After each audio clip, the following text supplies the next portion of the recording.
안녕하세요, 여러분. 이제 한국 현대문학의 이해 두 번째 시간이죠. 이번 시간에는 개화기와 한국 근대문학의 태동에 대한 이야기를 좀 해보려고 합니다. 그래서 이제 우리가 이제 흔히 얘기하는 근대 시나 근대 소설로 넘어가기 이전, 그러니까 고전 소설과 고전 시가들이 있죠. 그것이 이제 어떠한 이제 1900년대 초지요. 그다음에 1800년대 말이죠. 우리가 이제 보통 대한 제국 시기라고 이야기를 하지요. 그리고 조선 말에 이제 어 고종과 이제 순종을 거치면서 우리나라가 이제 개화 시기를 맞게 되는데 그 시기에 나타났던 어떠한 그러니까 신소설과 개화 가사에 대한 이야기를 좀 해보려고 합니다. 그러니까 근대 문학으로 본격적으로 이제 넘어가기 전에 과도기적 형태를 띠고 있는 거죠. 아무래도 이제 우리의 이제 고대 시가라든지 혹은 고전 소설이라는 게 에, 근대의 어떠한 서양 문물이 유입되면서 확연한 차이를 드러내게 되죠. 그렇게 차이를 드러내게 되니까 이제 창작에 있어서도 역시 이제 그 차이를 드러낼 수밖에 없는 겁니다. 창작자들 입장에서도. 그렇기 때문에 어떻게 보면 근대의 신식 문물들을 받아들이려는 쪽과 그것을 거부하려고 하는 쪽이 서로 어떻게 됩니까? 충돌을 일으킬 수밖에 없게 되는 거죠. 그러니까 우리가 이제 고종의 아버지인 흥선대원군을 보면 쇄국 정책을 펴지 않습니까? 그러면 고종의 아버지인 흥선대원국이 왜 쇄국 정책을 폈느냐라고 했을 때 결국 흥선대원군으로 대표되는 기존의 어떠한 그 권력 중심에 있던 유학자죠. 결국 유학자의 어떠한 인식하에 놓여 있던 그러한 권력층과 새롭게 이제 근대 문물이라는 것을 결국 이제 천국이나 혹은 일본에서 유학을 통해 가지고 습득하게 된 새로운 신진 세력들이 어 이를테면 조선의 미래를 위해서 우리가 무엇을 해야 할 것인가에 대해서 고민을 하게 되는 거죠. 그런 가운데서 새로운 신식 문물들이 유입되고 그 유입을 통해서 이 조선이란 나라를 새롭게 바꿔보려고 했던 세력들이 있었다는 거죠. 그러한 세력들이 이제 결국은 개화기 안에서 어, 새롭게 그러니까 과도기적 형태로서 신소설이라든지 혹은 개화 가사 이런 것들을 시가 쪽에서는 만들어내게 되는 거죠. 뭐 창가라든지 신체시 이런 것들 이런 부분들을 이제 여러분들하고 좀 이야기를 해볼 겁니다. 그래서 여러분들이 뭐 이미 다 알고 계시는 내용이지만 거기에 좀 더 이제 덧붙여 가지고 우리가 아무래도 이제 대학원생이기 때문에 어떤 부분들을 더욱 심도 있게 고민해 봐야 되는지 이런 것들을 좀 이야기해 보려고 합니다. 그래서 먼저 이제 개화기 산문문학의 핵심이라고 할 수 있는 신소설에 대해서 좀 이야기를 해볼 거고요. 두 번째 시간에는 개화기 시가에 대해서 이야기를 좀 해볼 겁니다. 그 다음에 마지막 시간에는 최남선의 창가와 신시에 대한 이야기를 좀 해보려고 해요. 근데 이제 여러분들의 이제 구성원들이 지금 이제 보면은 한국분만 계시는 게 아닙니다. 이게 외국분도 같이 섞여 계시기 때문에 제가 너무 그러니까 여러분들 그 한국 학생들이 이미 배웠던 내용이기 때문에 그 부분들은 그냥 넘어갑시다. 이렇게 할 수가 없습니다. 그래서 조금 상세하게 그 내용들을 설명해 드릴 수도 있을 겁니다. 그런 부분들은 한국 학생들이 좀 양해를 해 주십시오. 외국 학생들의 경우는 어, 아무래도 한국 문학을 배우기는 배웠지만 그 한국 문학의 깊이라는 것들이 아무래도 한국 학생들보다 조금 얕기 때문에 어휘가 생소할 수도 있는 거고요. 그 다음에 작가들도 굉장히 생소할 수 있는 작가들이 많은 거죠. 그리고 용어 자체가 어려울 수 있기 때문에 그런 부분들을 좀 더 상세하게 제가 설명해 드릴 수 있을 겁니다. 수업 안에서. 그래서 그런 부분들은 한국 학생들이 좀 양해를 해 주시기 바랍니다. 자, 그럼 우리가 시작 좀 해봅시다. 먼저 개화기 산문문학으로서의 어떤 신소설에 대한 이야기를 좀 해보겠습니다. 신소설 우리가 이제 뭐 보통 이제 신소설 하면 여러분들이 이제 그 고전 소설이 있었죠. 우리가 이제 과거 고전 소설 뭐 그러니까 홍길동전이나 뭐 이런 것들이죠. 여러분들이 알고 있는 고전 소설 하면 뭐 대표적인 홍길동전 같은 것들이 있겠죠. 아니면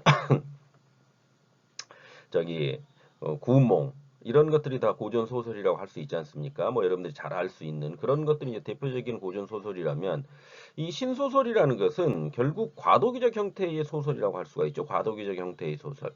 그렇기 때문에 그 신소설의 어떤 내용들을 보면 국한문 혼용체가 나타납니다. 국한문 혼용체는 그러니까 국문 한글과 한문이죠. 한자가 섞여 가지고 쓰여졌다라는 거죠.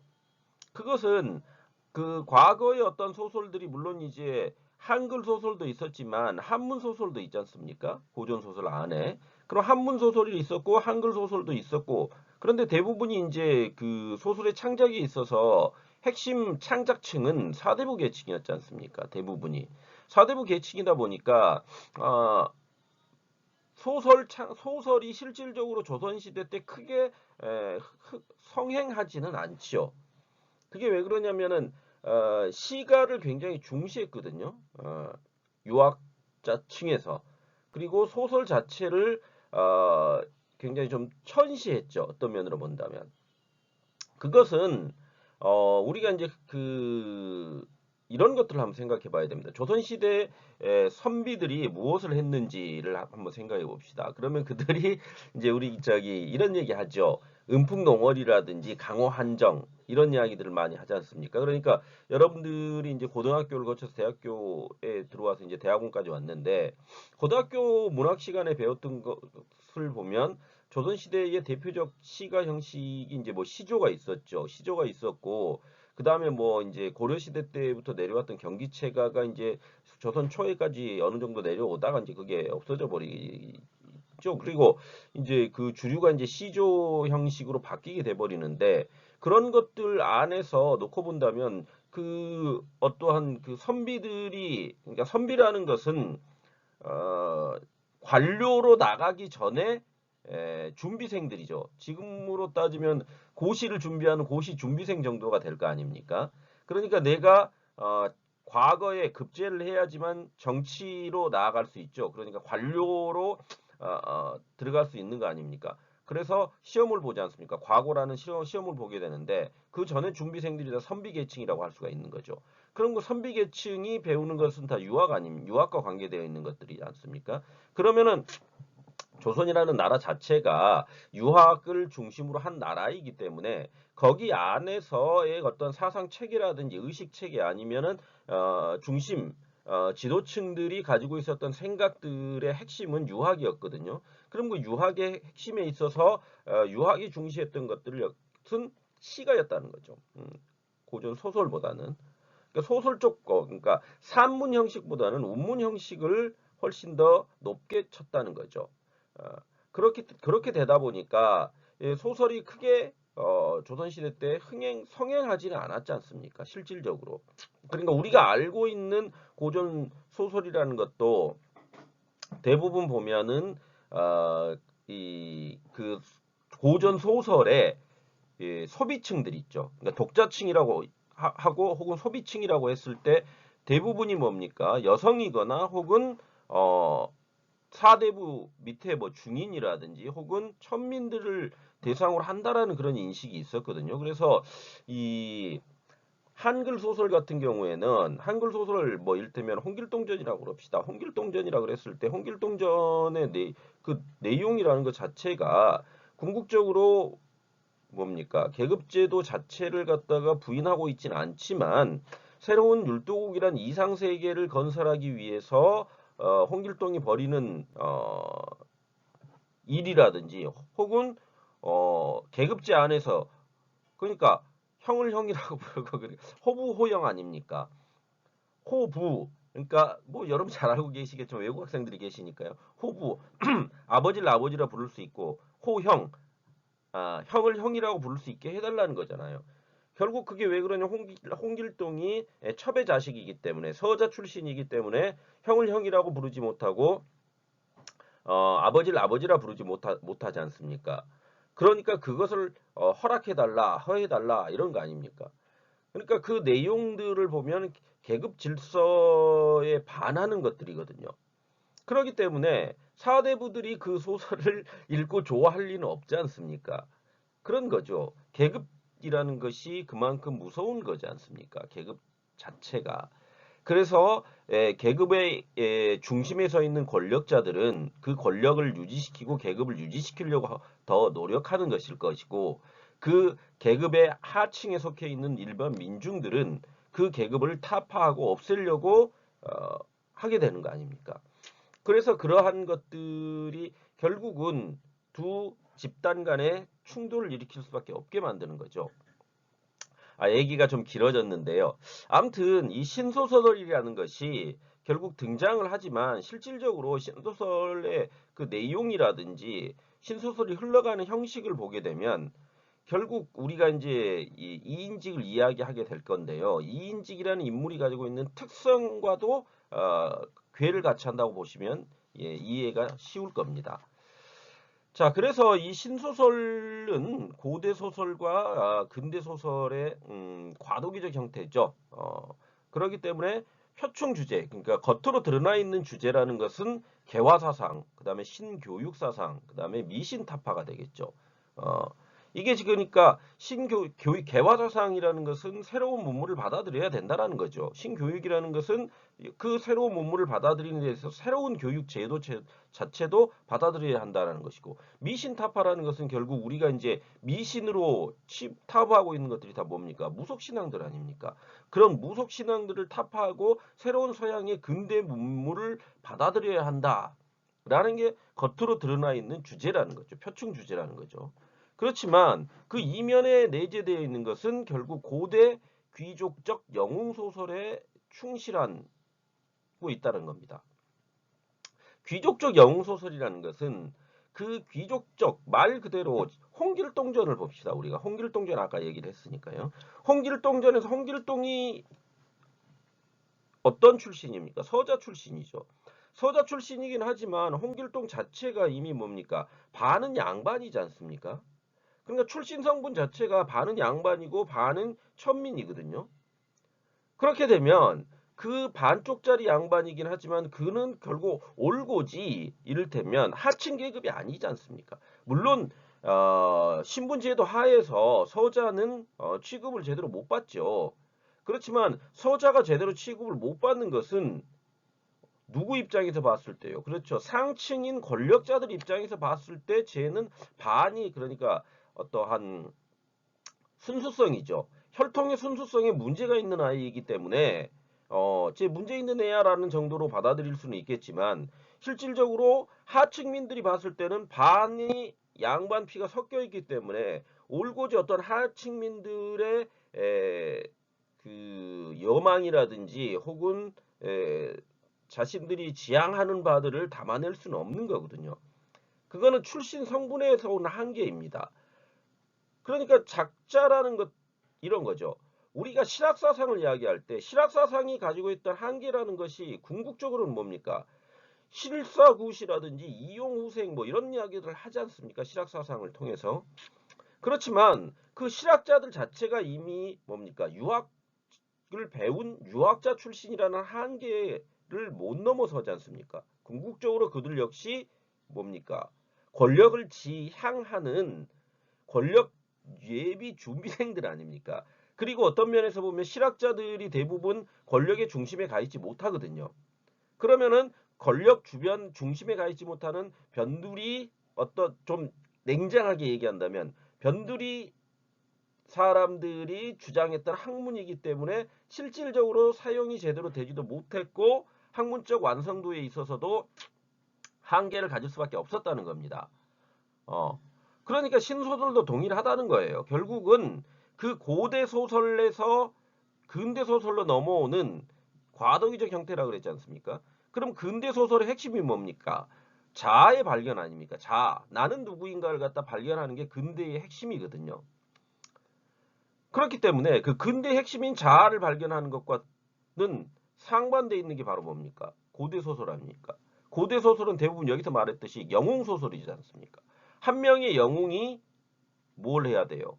이 나라를 개혁하려고 하고 민중을 계도하려고 하고 뭔가를 만들어내려고. 홍길동이도 뭡니까? 결국 영웅이지 않습니까? 그런 영웅 소설이라는 거죠. 전우치라는 영웅 아닙니까? 그런 것들이 결국 그 고대 소설의 핵심이었다면 그것을 크게 벗어나지 못했다는 겁니다. 신소설 역시. 더불어서 신소설의 정치소설적 요소의 결여라는 것은 결국 신소설과 정치소설이 그러니까 어떤 과도기적 형태로 나타나게 되거든요. 그런데 정치소설은 실패를 하게 되죠. 그리고 신소설이 주류로 올라서게 되는데 그것은 이제 신소설이 가지고 있는 정치소설적 요소가 빠져 있다. 이런 측면에서 정치소설과 대립각을 놓을 수 있다는 측면입니다. 그것은 뭐냐? 민권운동의 부진, 식민지화의 성격이라는 것이 바로 왜 이들이 정치소설적 요소가 결여될 수밖에 없었느냐 이런 걸 놓고 볼 때 그럼 이제 궁극적으로 이제 쉽게 생각해 봅시다. 우리가 이제 여기서 뭐 여기 정치 소설이 뭐 신소설이 뭐 이렇게 그 뭐 깊이 있게 들어가기보다는 한국 현대문학 전반에 대한 이야기를 해야 되기 때문에 좀 더 이제 수월하게 제가 얘기를 해보면 결국 개화기에 나타났던 소설의 형태, 그러니까 산문의 형식이라는 것은 구소설이 존재하고 있었고요. 정치소설이 존재했었고 신소설이 있었던 겁니다. 그러면은 구소설은 말 그대로 귀족적 영웅소설이죠, 일종의. 그렇다면 정치소설은 말 그대로 정치소설이기 때문에 정치적 색채가 강한 소설일 수밖에 없는 겁니다. 거기에 비해서 신소설은 결국 그 정치소설과의 대립각에 놓여 있었기 때문에 정치소설적 요소들이 배제된 거였죠. 그렇기 때문에 여기 나와 있듯이 민권운동, 그러니까 어떤 이 대중의 권리를 찾는 운동의 부진이라든지 식민지화의 성격으로 인해 가지고 이러한 것들이 결여됐다라는 겁니다. 그러니까 없었다는 거죠. 궁극적으로는 그런 것들이 결국은 이 한계 상황이면서 향후에 이 신소설이 귀족적 여기 나와 있듯이 귀족적 영웅 소설의 형식으로 돌아갈 수밖에 없게 되는 한계일 수도 있는 겁니다. 자, 그래서 이러한 정치 소설과 신소설의 경쟁 관계라는 것은 결국 개화기 공간에서의 방금 말씀드렸듯이 소설 형태가 구소설, 정치소설, 신소설의 형식으로 나타났다는 거죠. 그런데 이 정치소설이라는 것은 대부분 뭐냐면 번역소설이거나 번안소설의 형태였다라는 겁니다. 그러면은 번역소설이라는 것은 결국 뭡니까? 외국의 작품을 한국말로 바꾸는 거지 않습니까? 번안소설도 역시 번안소설이 뭡니까? 뭐 잘 알고 계시겠지만 뭐 그냥 얘기해 보면 내용은 그러니까 이런 거죠. 외국의 작품을 가져다가 한국화 해놓은 게 번안소설이죠. 그러니까 주인공의 이름을 외국의 이름 그대로 가져다가 쓰는 게 아니라 한국 이름으로 바꾸고 배경 역시 한국화한 것들 이런 것들이 바로 번안소설이라고 할 수가 있죠. 여기는 한국이 아니겠네요. 이 시기면은 조선이겠죠. 그러니까 조선화한 소설들 그런 것들을 번안소설이라고 할 수가 있죠. 그래서 이 정치소설이라는 것은 결국 여기 이 시기의 번역 번안소설이었다는 거죠. 그런 것들이 주를 이뤘다는 겁니다. 그렇기 때문에 정치소설의 소설관이라는 것이 결국 풍속, 당시의 풍속과 정치 사상이 담겨 있어 가지고 핵심은 정치 사상이죠. 후세에 모범이 되려고 했다는 겁니다. 그 정치 소설로서. 그렇게 되다 보니까 결국 뭡니까? 재미가 없을 거 아닙니까? 어떻게 면으로 본다면. 그렇기 때문에 여러분들이 생각해 보십시오. 우리가 그냥 지금 이제 정치의 의미라는 게 굉장히 이제 협의와 광의의 개념으로 한번 생각해 봅시다. 작게 본다면 정치라는 것은 우리 정치하는 인물들 있죠. 말 그대로 여당, 야당 이런 것들이 다 정치 아닙니까? 그런 인물들이 정치하는 것을 드러내주고 있는 것들이 정치라고 본다면 그러니까 우리가 흔히 얘기하는 정치인들이겠죠. 그런데 이제 그걸 광의 개념으로 넓혀보면 넓게 본다면은 인간과 인간의 사이에 일어나는 모든 것들이 정치적인 거죠. 음, 그렇게 볼 수도 있는 거거든요. 그러니까 넓은 의미로 본다면 정치라는 것은 모든 것에 통용될 수 있는 측면도 있는 겁니다. 그렇지만 여기에서 이제 이야기하고 있는 정치 소설, 이 시기에 나타났던 정치 소설들의 어떤 소설관, 그러니까 그 소설이 지향했던 바는 무엇이냐라고 했을 때는 바로 당시의 풍속과 정치적 사상, 그 다음에 후세에 대한 모범이 되는 것, 이런 것들이 중심이 되어 있다라는 거죠. 그렇다면 이러한 정치 소설과 신소설의 차이는 뭐냐 그랬을 때 바로 상호 연결 관계가 있다기보다는 과도기적 형태로 이 두 형식이 존재하고 있다가 이인직에 의해서 신소설이 주류로 형성되게 된다는 거죠. 그렇게 돼버리니까 자연스럽게 정치소설이 퇴보하는 형식이 돼버리라는 거죠. 더불어서 정치소설이라는 것이 궁극적으로 보면 여기 나와 있듯이 번역소설이나 번안소설의 형태인 경우가 많았지 않습니까? 그렇기 때문에 독자층 입장에서도 번안소설은 한국적이라고 하겠지만 이런 거죠. 일반 민중들에게 훨씬 더 빨리 다가가고 쉽게 읽힐 수 있는 것들이 무엇인지를 한번 생각해 봅시다. 신소설의 내용이라는 것은 결국은 신소설이라고 명명되어 있기는 하지만 창작자에 의해서 만들어진 형식 아닙니까? 이를테면 한국인 창작자에 의해서 만들어진 형식이기 때문에 한국적 정서를 담아내는데 훨씬 더 유리하죠.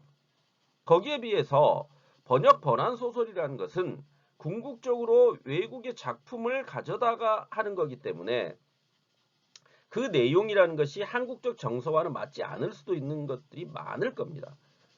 그러니까 자연스럽게 물론 처음에는 호기심에 어떠한 근대를 갖다가 접할 수 있는 하나의 그 책으로서 그러니까 텍스트로서 작동을 할 수 있는 측면도 있지만 또 다른 한편에는 그러한 것들이 궁극적으로 지향했던 것들은 정치 소설이 민중과는 괴리될 수밖에 없는 측면들이 있었다는 거죠. 그런 면에서 정치 소설은 점점 퇴보하게 되는 것이고 신소설은 앞서 나가게 되는 거죠.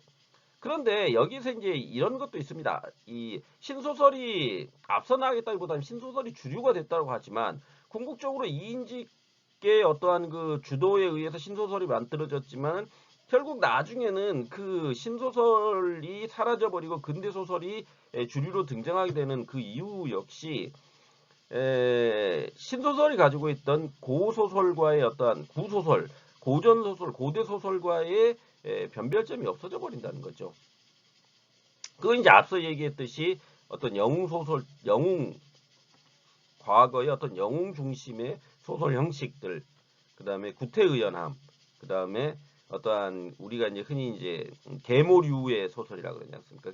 못된 계모가 등장을 해가지고 뭐 장화홍련전에도 보면 못된 계모가 등장을 하고 홍길동전에도 보면 계모가 등장을 해가지고 주인공들을 괴롭히고 있지 않습니까? 그런 것들에서 형식이 벗어나지 못하는 그런 한계를 드러내서 나중에는 결국 사라져 버리게 되는 거 아닙니까? 그런 측면들이 있는 겁니다.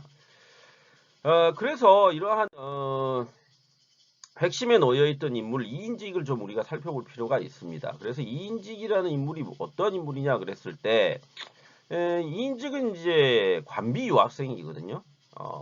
그래서 이 사람이 이제 일본 유학을 해가지고 그러니까 개화기 정부 하에서 이 관비 유학생이라는 것은 일본에 유학을 보내는 거 아닙니까? 근대 문물을 배워오라고. 그걸로 참여하게 됐다라는 거죠. 그래서 그걸 통해서 일본을 접하게 됐기 때문에 이 사람 역시 친일파일 수밖에 없는 거죠. 왜? 자기가 어떤 학문적인 것을 배워왔던 곳이 일본일 거고 그 일본의 근대 문물이라는 것이 당연히 그 사람 머릿속에 뭡니까? 최고의 문물일 수 있는 것이고 최대의 문명일 수 있는 거죠. 그런 측면이 있다는 겁니다. 더군다나 이인직 자체가 40세에 가게 됩니다. 유학을. 그러니까 신문사 견습 기자로 유학 생활을 하게 되는 거거든요. 이 사람이 그 전에는 역관이었습니다. 그러니까 역관이라는 것은 알고 계시듯이 바로 뭡니까? 통역사 아닙니까? 통역사 지금으로 따진다면. 통역사이기 때문에 당시 통역사는 중인 신분이었거든요. 그렇기 때문에 미미한 신분 계층이 결국 실용적 관리, 체질을 형성하게 되는 것이고, 그러한 것들이 신소설 창작의 방향을 설정하게 되는 것이고, 더불어서 당대 일본의 새로운 문물을 대표하는 신문이 가지고 있는 영향력을 고려한 선택으로서 유학을 하게 되는, 신문 기자, 견습 기자로서 유학 생활을 하면서 신문물을 접하게 됐다라는 거죠. 이 이인직이 가지고 있는 한계라는 게 이런 부분들이 있는 겁니다. 결국은 그 출신 성분이 그러니까 권력층이 아니었기 때문에, 권력에서 조금 비껴가 있는 것이었기 때문에 이 사람이 결국 일본 유학을 하게 되는 것도 뭡니까? 권력의 중심으로 들어서려고 하는 의지 아닙니까? 본인의.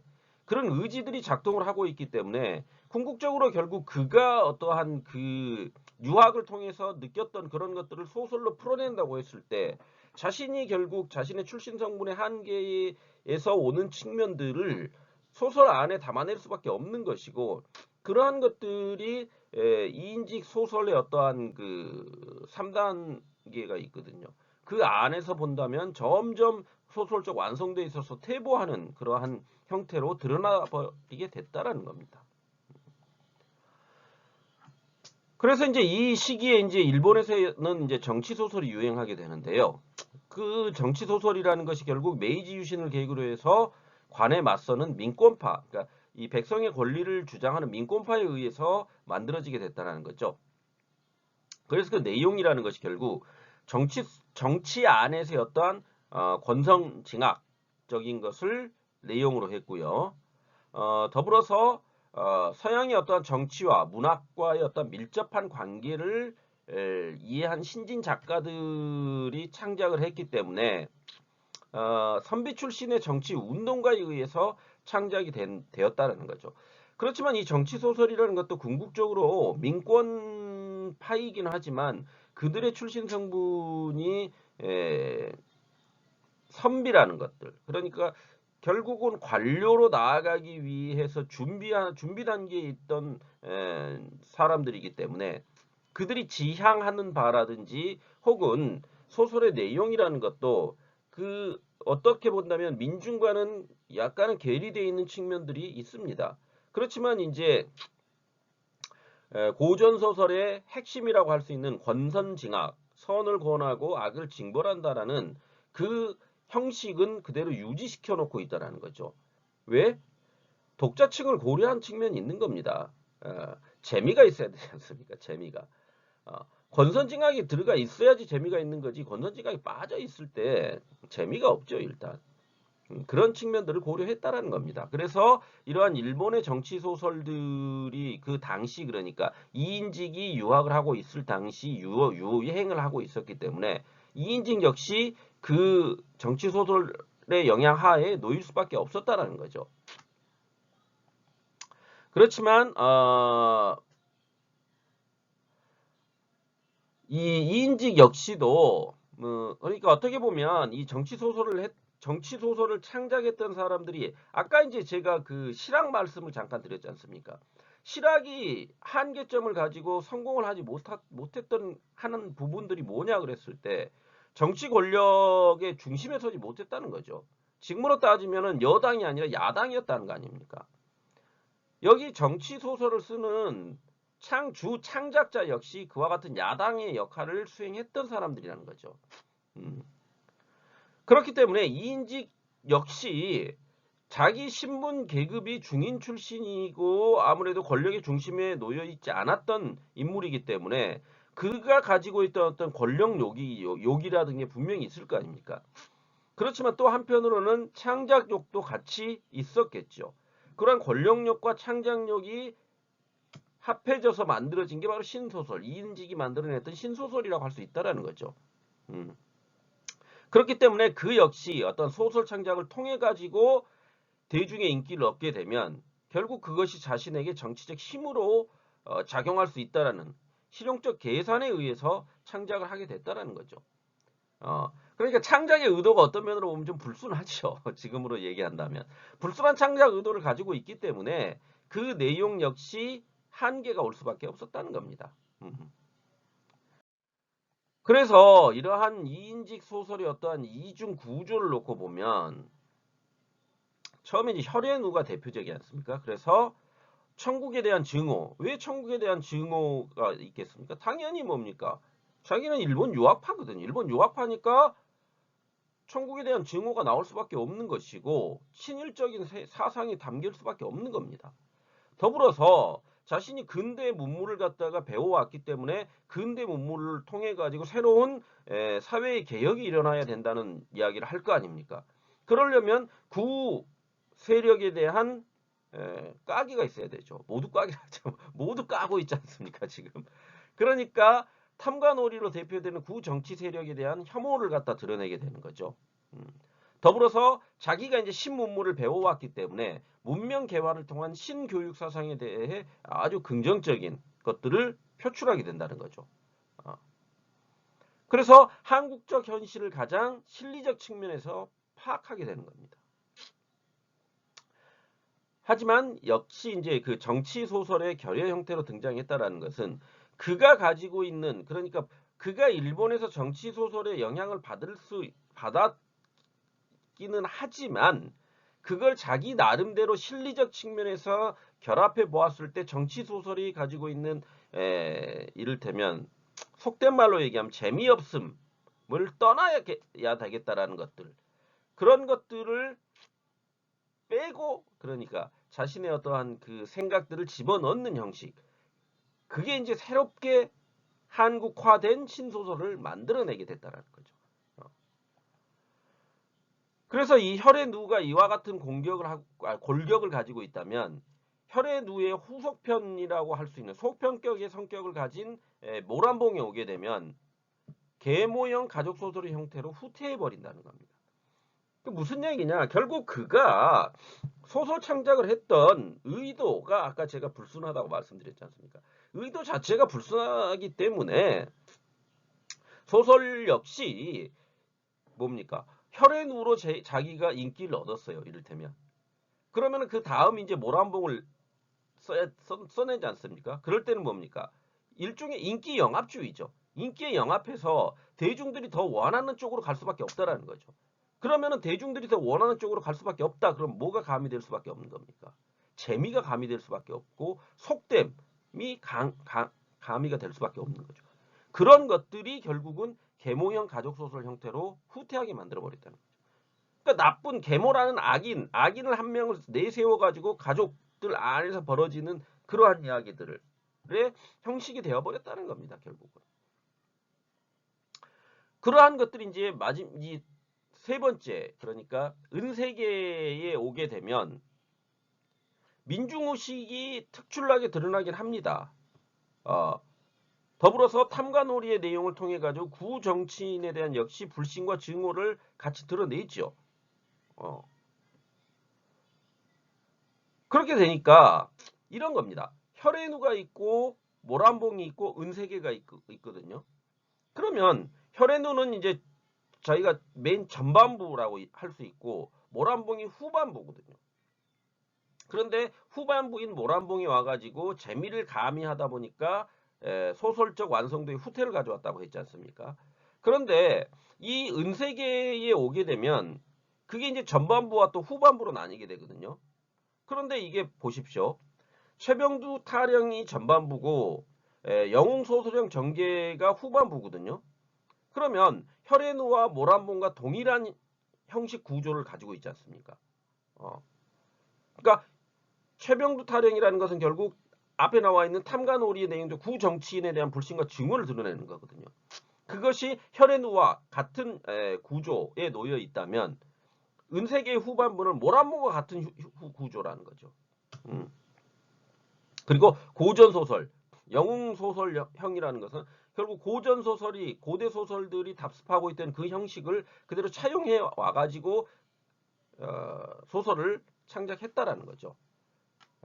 그런 것들이 바로 이제 그 한계를 드러내는 게 됐다라는 겁니다. 그러니까 이인직이 이러한 형식을 가지고 소설을 써냈구나 라는 정도로 이해하고 하시면 될 겁니다. 그래서 이러한 이인직 소설의 그러니까 은세계가 준 정치 소설적 요소라는 것은 결국 전반부에는 평민의 대변자인 최병도가 구 정치인인 정감사에 대한 고발과 증오를 갖다 드러내고 있다. 그러니까 구 정치 세력에 대한 타파죠.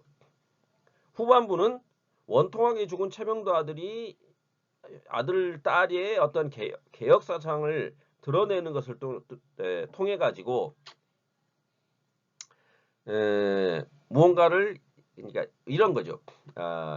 이제 다음 시간에 우리가 다루게 될 내용들이 이제 뭡니까? 그거죠. 갑자기 언어가 큰일 났습니다. 예. 근대시와 근대소설로 이제 본격적으로 이야기를 하게 될 건데요. 근대시와 근대소설이라는 것의 핵심을 놓고 보면 결국 그 개화기의 근대 문물들을 갖다 답습하는 것과 더불어서 계몽사상을 막 드러내게 돼 있거든요. 그러면 그 계몽사상이라는 것이 가지고 있는 한계점이 뭐냐면 민중을 계몽하는 것까지는 좋지만 그게 말 그대로 그냥 어떤 소설적 완성도로 돼 있는 게 아니라 그 어떤 주인공의 입을 통해서 계몽 의지만을 드러내다 끝나버리거든요. 여기도 똑같이요. 여기 은세계에서 그러니까 최병도의 아들 딸이 개혁 사상을 피력한다고 그러니까 드러내고 있기는 하지만 그것이 뚜렷한 어떤 개혁 의지를 보인다든지 혹은 내가 앞으로 이러한 과정을 거쳐서 이렇게 실천하겠어 이런 것들이 없다는 겁니다. 그냥 개혁해야 돼요, 개화해야 돼요 하고 끝나버린다는 거죠. 그런 것들이 바로 이인직 그 스스로가 가지고 있는 한계라고 할 수 있는 겁니다. 그런 부분들이 있다는 거죠. 제가 여기 좀 간단하게 하려고 했는데, 이거 너무 그냥 길게 좀 이야기를 하게 됐네요. 아무튼 여러분은 여기서 이제 중요한 것은 신소설의 형식이라는 게 결국, 이인직에 의해서 주도가 되고, 그 다음에 이제 나머지 여러 작가들이 있긴 하지만, 궁극적으로 이제 이인직이 가장 대표적 작가이기 때문에 이인직을 가지고 얘기를 했거든요. 그런데 이제 그 이인직으로 대표되는 신소설의 그 특징이라는 것이 결국 신소설 전체의 창작자들이 가지고 있는 특성이면서 한계를 드러낼 수밖에 없었다는 거죠. 그러니까 신소설이라는 것이 궁극적으로는 뭡니까? 새로운 근대 문물을 갖다가 받아들여야 한다라는 그 핵심 주제를 가지고 이야기를 풀어내다 보니까 거기에 포인트가 맞춰져 있을 수밖에 없는 것이고 그렇지만 그것을 그들 스스로가 어떠한 운동자적 입장에서 계몽운동을 실질적으로 실천했고 이랬던 인물들이 아니라는 거죠. 그러다 보니까 다 뭡니까 구호에 그치는 한계가 드러날 수밖에 없게 되는 거고요. 더불어서 재미를 갖다가 버릴 수가 없었기 때문에 고대 소설이 가지고 있는 영웅소설적 면모라든지 계모형 소설 이런 것들을 그대로 차용해 가지고 쓰다 보니까 그것에서 완성도가 떨어지는 그러한 한계 또한 가지게 돼버렸다는 거죠. 그렇게 되니까 결국은 이 신소설이라는 것이 하나의 과도기적 형태로 잠깐 드러났다가 사라져버리게 되는 겁니다. 이해하시겠죠? 이런 정도로 이번 시간은 마치고요. 잠시 쉬었다가 두 번째 이제 개화기 시가에 대한 이야기를 해보도록 하겠습니다. 듣느라고 수고들 하셨습니다. 감사합니다.